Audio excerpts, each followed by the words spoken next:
Hello, and welcome to your lecture on Babylon and Exile. Grab your student notes and use them to follow along and fill in any blanks that you missed in class.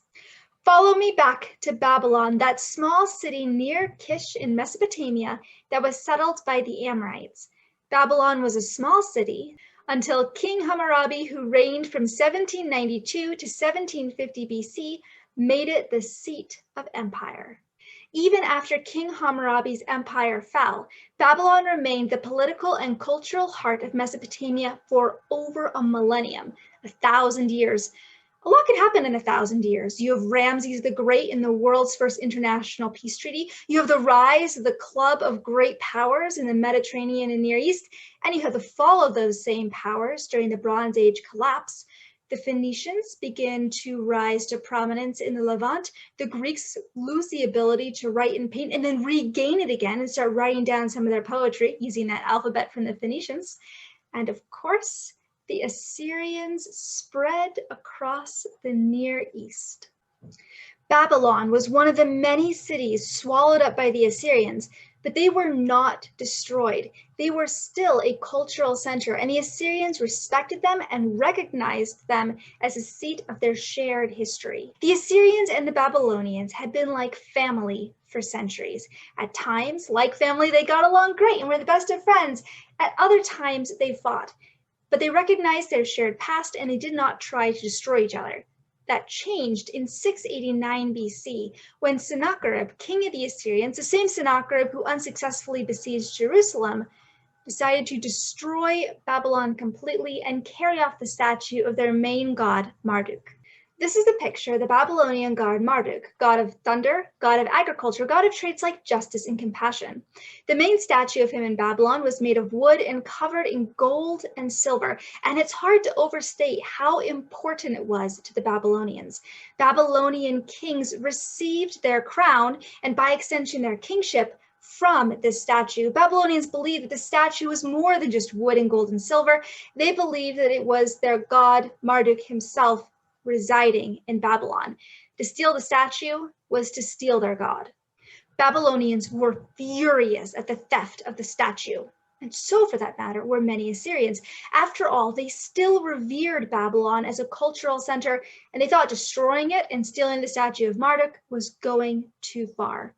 It is said that in destroying Babylon, King Sennacherib destroyed himself. Not too long after the destruction of the city and the theft of the statue, he was assassinated by his own people, and the statue was returned to Babylon. However, the damage had already been done.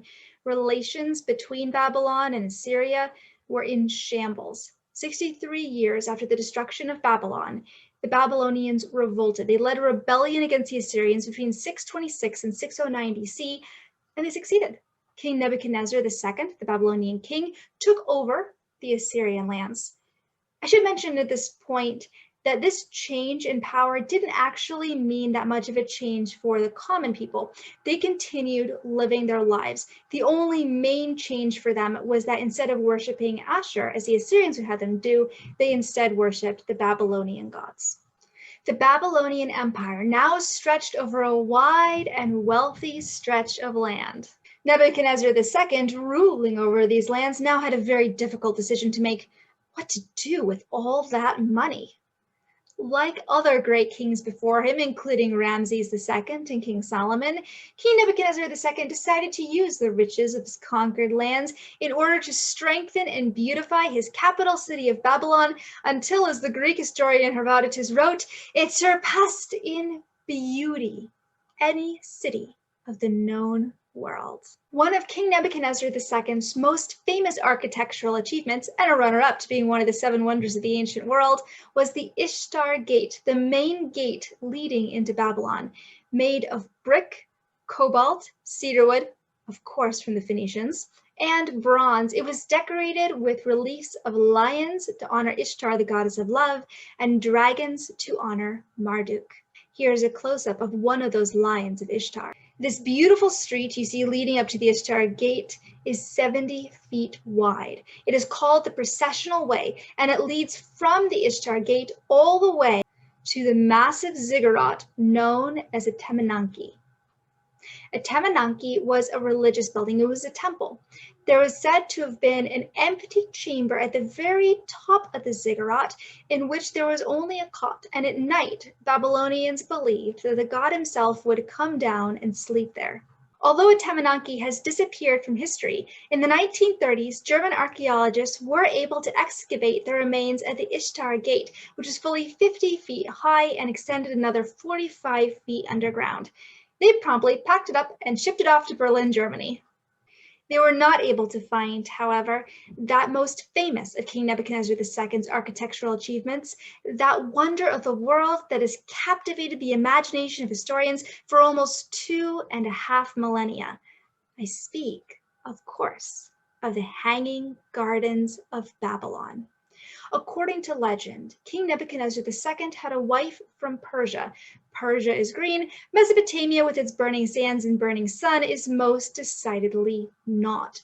So, in order to comfort her, King Nebuchadnezzar II decided to build her a garden. However, being King Nebuchadnezzar II, he couldn't just build her a vegetable plot in the backyard. No, he had to build her the most enormous, glorious garden that part of the world had ever seen. And so he built for her an oasis in the middle of the desert, a massive ziggurat covered with plants. So enormous was it that it seemed to hang from the sky and was known as the Hanging Gardens of Babylon. The Hanging Gardens of Babylon are one of the 7 wonders of the ancient world. Unfortunately, there's no proof that they ever existed.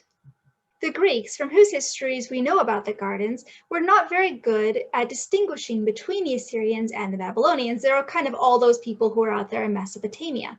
The description of the Hanging Gardens of Babylon is very similar to the royal gardens in the capital of Nineveh, that's the Assyrian capital, that were built by King Sennacherib. So, were the Hanging Gardens of Babylon actually real and actually Babylonian, or were they instead the royal gardens of Nineveh built by Assyrians? We don't and may never know. The ascension of King Nebuchadnezzar II to the throne in Babylon was fantastic for Babylon. It was not so fantastic for Judah. Do you remember how at the end of the previous lecture I said that after the failed attack on Jerusalem by King Sennacherib of Assyria, Judah managed to remain free for another 100 years? Well, guess what? It's been 100 years. The period of time between 597 and 539 BC is known as the Babylonian Exile, because that is when the Israelites in Judah were relocated to Babylon. While the Babylonians were busy conquering Assyrian lands, Egypt managed to break free. Judah, on the other hand, instead of remaining a free and independent nation, was forced to become a tributary of the Babylonians, and she wasn't happy about it. So she, despite being a much smaller and less powerful country than Egypt, decided to try to break free of the Babylonians as well, with disastrous consequences. It should be mentioned that the Israelites were told that trying to break free of Babylon was a terrible idea. Both the prophets Isaiah and Jeremiah warned against rebellion and called on people to turn back to God. At this point in time, the Israelites were worshiping all manner of false gods alongside the one true God.